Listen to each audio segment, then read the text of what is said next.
Hello po, magandang umaga, no? Magandang gabi, nasang panig tayo ng mundo, ayan. Namiss niyo ba ako, ha? At di tayo nakapag-reading kahapon. Alam niyo yun, kasi, ay nako, unexpected event. Oh, diba? Yung aming bunsong kapatid, hindi nila namin sa ospital na emergency. Ayun. Ayun po, mataas na pala ang blood sugar.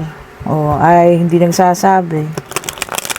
Basta ang naramdaman laang ayun, manghihina na po. Taas na po kasi eh. Ay nako, ganun talaga pagka hindi po naagapan. Anyway, ito na ang ating unang reading for today. So we have the Four of Cups. Okay po, ayan. And we have the Devil. Ayan.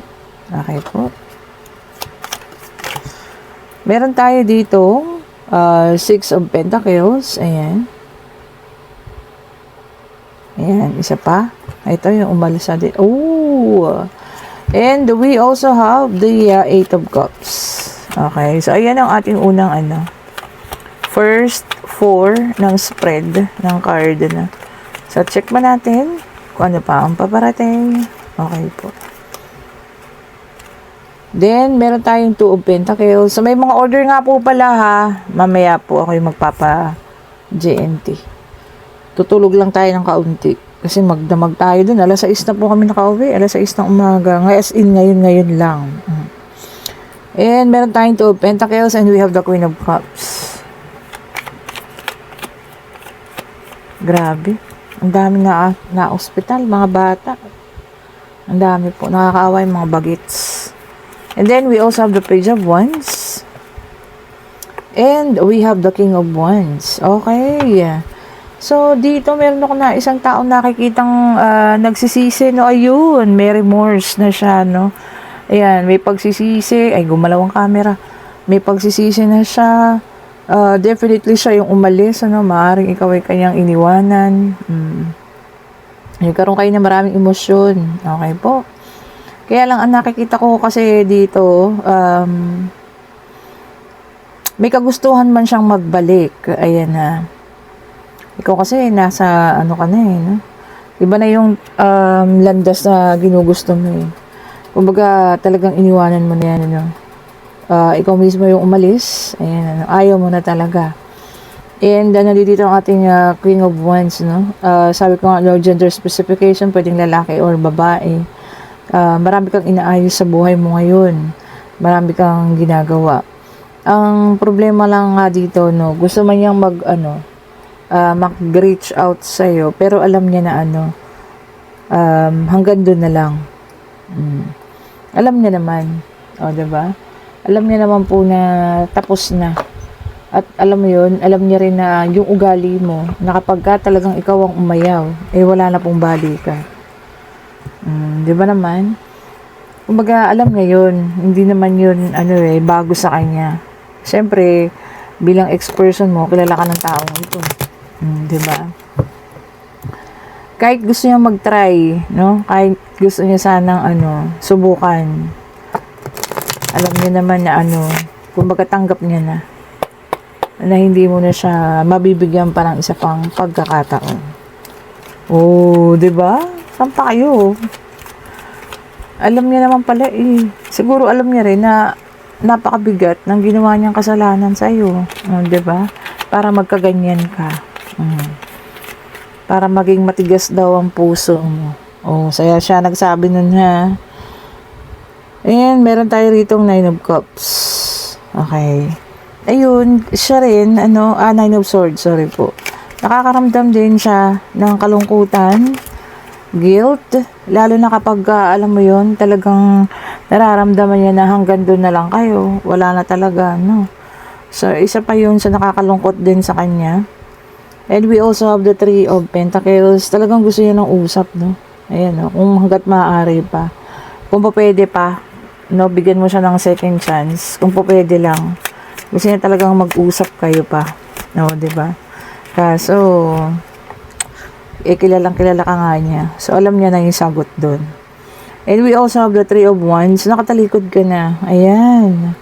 Talagang siya, maaaring tinalikuran mo na yung nakaraan ninyo, ang sitwasyon ninyo, no? Talagang, ayun na. Sabi mo, siguro sa isip mo, no, hanggang doon na lang yun. Tapos may pagbabalanse ka na nga, binalanse mo na rin ang damdamin mo, ang lahat, o, diba? Okay, ayun na. Oh, puro ako ayun na. Tignan nyo naman, alam nyo nakakasakit talaga sa kanya ito ngayon, ha? Yung katotohanan na wala na. Wala nang pag-asang ikaw bumalik pa. Unang-una sinong may kasalanan, 'di ba? Siya nga tong unang umalis, 'di ba? And then we have the Queen of Wands. Ito na, napaka-energetic mo ngayon, full of energy. Wow. 'Di ba? Bilang nagsisimula sa panibagong buhay, talagang full of energy ka. And this is you, the Fool. You already have your freedom. Parang pakiramdam mo ngayon nakalaya ka. 'Di ba? Wala kang panghihinayang. Parang hindi ka nang hinayang. Sa ngayon, ha? Hindi ka na nanghihinayang na nangyari 'yun. Na kayo nagkalayo, ano? Wow. And we have the Ace of Cups. Sabi niya rito, no? May celebration. So, dito na lang tayo ngayon nakatuon yung pansin mo. Celebration of life. 'Di ba? Celebration of your, success. Ganun. Hindi ka na talaga lilingon at lilingon pa sa kanya. And for the last deck, we have the Knight of Wands. Ayan. Magkakaroon siya ng hasty decision. Diba? Yung biglaang pagdidesisyon. So, kung ano man yun, kung ikaw ay kanyang kakausapin, or kung ano pa man, alam niya naman niya yung sagot. Diba? Sabi niya nga, alam niya. Alam niya yung magiging sagot mo. Alam niya rin yung magiging action mo. Pero susubukan at susubok pa rin siya, ha? Kahit ganun ka lang niya kakilala. Uy, wow! Atapang nga tao. Diba? Atapang nga tao siya. Ganun talaga siguro kapag ka nagkaroon na ng realization, diba? Sabi nga, harangin mo ng sibat. Kailangan ikaw ay kanya makausap.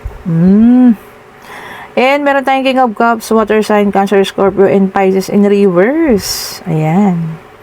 Wag daw kayong makinig sa bad advice. Ayan. Kasi alam niyo naman daw na mali. So, huwag kayong makinig, ha.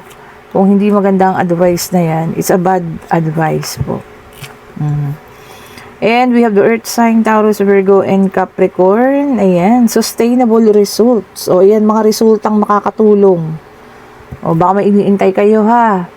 Examen, kaperahan, at kailangan nyo yan. Diba?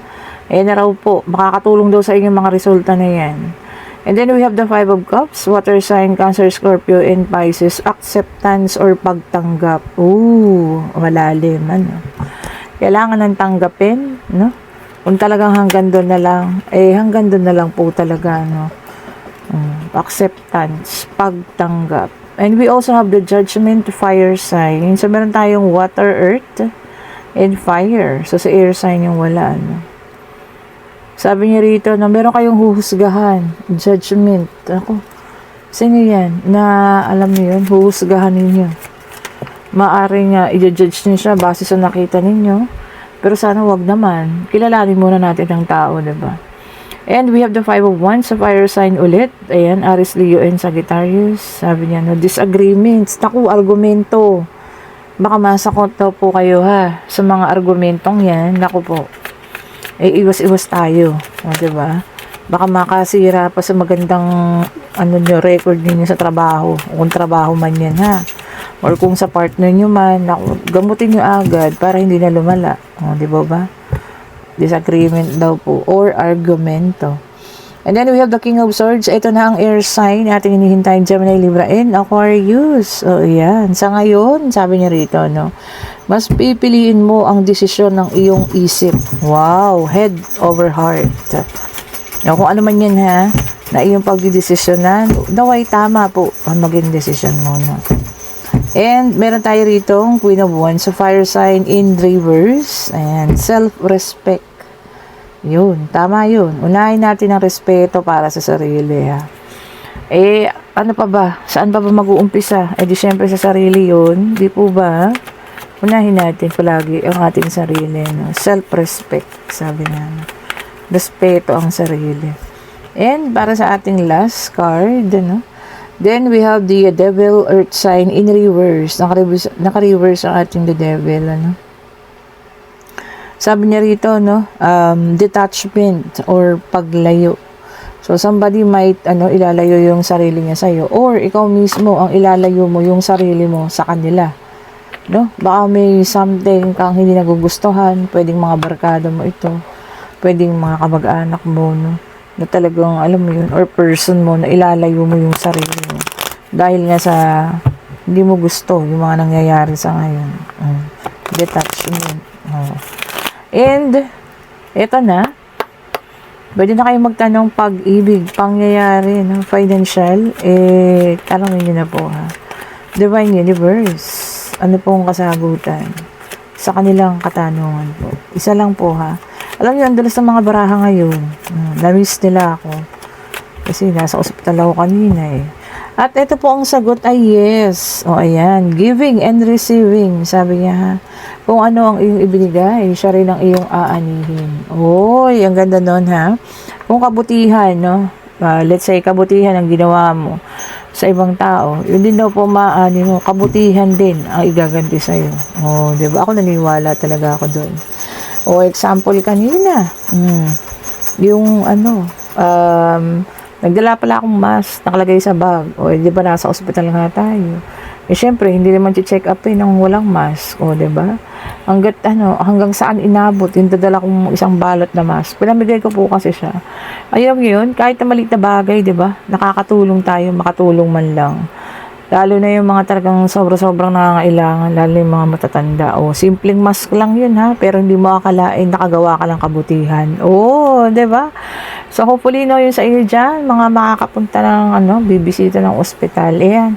Magdala kayo kahit isang balot lang, para yung talagang, alam niyo yun, yung nasa emergency na at kailangan, at least nakatulong tayo. Masarap pa rin sa pakiramdam, di ba? In simple ways, nakakatulong po tayo. And kung gusto niyo pala ng private reading para sa Friday, magpa-schedule na kayo, ha. Medyo madami-dami na yung schedule na naman natin. At kung gusto niyo ng ating mga bracelet, sabi ko nga mamaya po pagising ko ako yung magpapa-JNT. Tulog lang tayo ng kaunti, ha. Ayan, magpapa-JNT po tayo mamaya. And pa-like, pa-share, pa-subscribe, hit the notification bell para lagi kayong updated sa mga bagong videos na nire-release natin. And kung kayo yung nasa situational reading na alam niyo yun, susubok pa rin siya kahit alam niya na kung ano yung magiging sagot mo. Dahil kilala ka nga niya, alam mo yan, hayaan mo lang siya, o, diba? At least ikaw, nasabi mo na yung gusto mong sabihin or kung masasabi mo pa lang, o, diba? At ano man po, sabi ko nga, kung sa tingin niyo tama na yung desisyon niyo ngayon, natalikuran lahat siya o lahat ng mga nangyari sa inyo, much better po kung meron kayo lalo na may peace of mind tayo, no? I-go nyo na yan. I-push through nyo na yan po, Okay po, and thank you so much po ulit. This is Monday ngayon, ha? O, diba?